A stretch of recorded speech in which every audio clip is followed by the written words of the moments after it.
صحابہ نہ بات کر رہے تھے اور بات یہ کر رہے تھے کہ یار لوگوں کو گناہوں سے کیسے روکا جائے، لوگوں کو گناہوں سے گفتگو صحابہ یہ کر رہے تھے۔ عبداللہ ابن عمر کہتے ہیں بیٹھے تھے اور یہ گفتگو کر رہے تھے کہ گناہوں سے پلاننگ جی ہوتی تھی، ان کی جو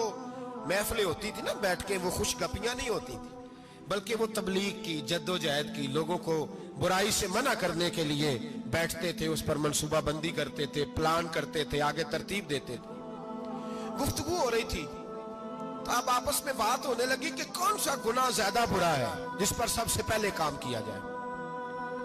تو دور ایک صحابی بیٹھے تھے، ان کا نام تھا عبداللہ ابن عمر، ایک عبداللہ بن عمر ہے اور ایک عبداللہ ابن عمر ہے۔ حضرت عبداللہ ابن عمر دور بیٹھے تھے، بڑے سمجھدار سیانے باریک بین آدمی تھے۔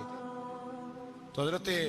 عمر فاروق اپنے بیٹے سے کہنے لگے جا عبداللہ ابن عمر سے پوچھ کے آ کہ سب سے سخت گناہ کون سا ہے۔ توجہ ہے میرے بھائیوں، ادھر دیکھیے گا میری جانب، پوچھ کے آ کہ سخت گناہ کون سا ہے۔ عبداللہ بن عمر رضی اللہ تعالیٰ عنہ کی خدمت میں جب عبداللہ ابن عمر گئے تو جا کے کہنے لگے کہ صحابہ پوچھتے ہیں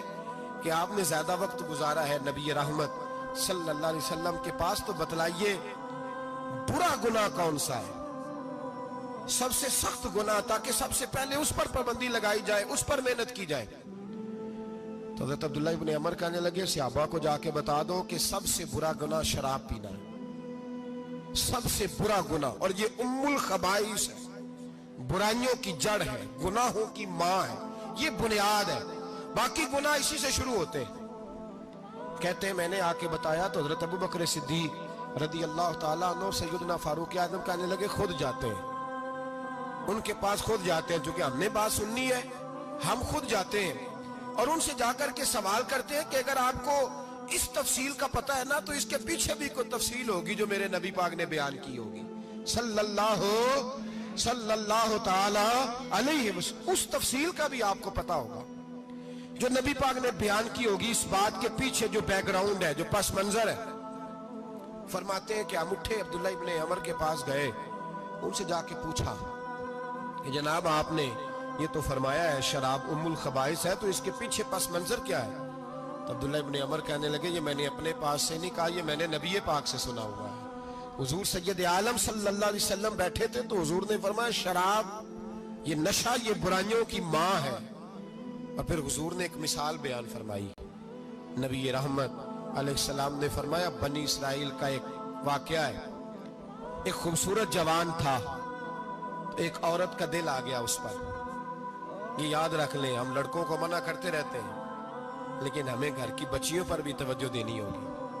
ہمیں ان کے فون پر بھی نگرانی کرنی ہوگی، ہمیں وہاں بھی غور کرنا ہوگا، اس لیے کہ اگر کوئی بچی گنجائش نہ دے تو میرا خیال ہے کہ لڑکا جرت کرنے کی طاقت نہیں رکھتا، تو وہاں بھی ان کی اماں سے کہے کہ پابندی لگائے، بچی کسی کا موبائل لے کر کے کہیں اس کو استعمال تو نہیں کر رہی، اس پودے پر بھی توجہ دے، درخت بننے سے پہلے اس کی بھی نگرانی کریں، یہ بھی بڑا ضروری کام ہے۔ عورت کا دل آ گیا تو نبی پاک علیہ السلام فرماتے اس نے کوئی بہانہ لگایا، کسی کو کہا کہ اس نوجوان کو بلا کے لاؤ، اس کو کہو کہ ہم نے کوئی گواہی لینی ہے تجھ سے۔ وہ نوجوان آیا، ایک کمرے میں داخل ہوا تو اگلے کمرے میں لے گئے، وہاں داخل ہوا تو اس سے اگلے کمرے میں لے گئی، وہ داخل ہوا تو اسی طرح 7 مکفل کمروں میں لے گئی۔ میرے کریم رسول میرے محبوب پاک علیہ السلام فرماتے صحابہ کو سمجھا رہے ہیں میٹھے لب و لہجے میں، فرماتے جب سب سے پچھلے کمرے میں لے گئی تو ایک لڑکا بندھا ہوا تھا وہاں رسیوں سے، شراب کا پیالہ پڑا ہوا تھا، اور بی بی کہنے لگی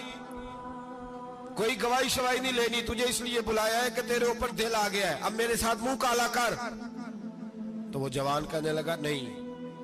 میں نے اپنے نفس کو پاک رکھا ہوا ہے، میری نظر بھی پاک ہے، دل بھی پاک ہے، اور اس کی برکت یہ ہے کہ رب نے میری روح کو بھی پاک رکھا ہوا ہے، تو میں یہ حرکت نہیں کر سکتا۔ پاک لوگ پلید کاموں کی جانب توجہ نہیں کرتے، میں یہ حرکت نہیں کر سکتا۔ اقبال نے اپنے بیٹے کو دعا دی تھی، اس نے کہا تھا حیا باقی نہیں ہے زمانے کی آنکھ میں، خدا کرے کہ رہے تیری جوانی بے داغ، خدا کرے کہ رہے تیری جوانی بے داغ۔ کہا میرے ساتھ منہ کالا کر، اس نے کہا میں نہیں کرتا۔ کہنے لگی چل پھر اس کو قتل کر، اس کو میں نے باندھا ہوا۔ اس نے کہا میں قتل کیوں کروں، میری کیا دشمنی ہے؟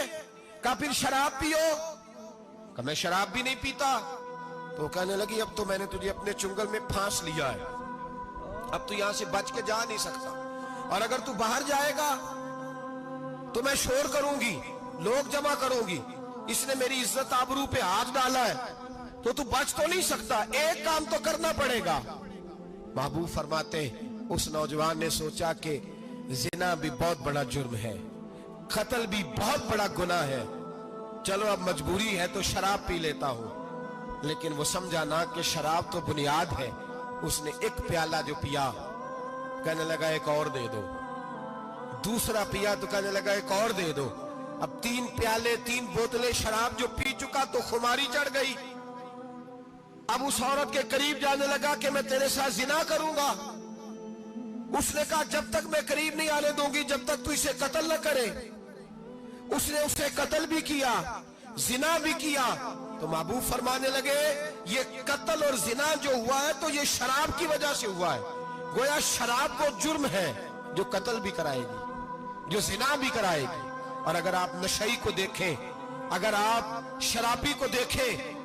تو کیا وہ ڈکیتیاں نہیں کرتا پھرتا، وہ چوریاں نہیں کرتا، وہ اپنی ہی ماں کا زیور نہیں بیچ آتا، وہ اپنی ہی بہن کا پڑا ہوا جہیز نہیں بیچ آتا، وہ اپنے ہی گھر میں ڈاکے نہیں ڈالتا، وہ اللہ کے گھر مسجد میں آ کر کے چوری نہیں کرتا۔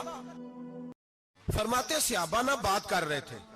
اور بات یہ کر رہے تھے کہ یار لوگوں کو گناہوں سے کیسے روکا جائے۔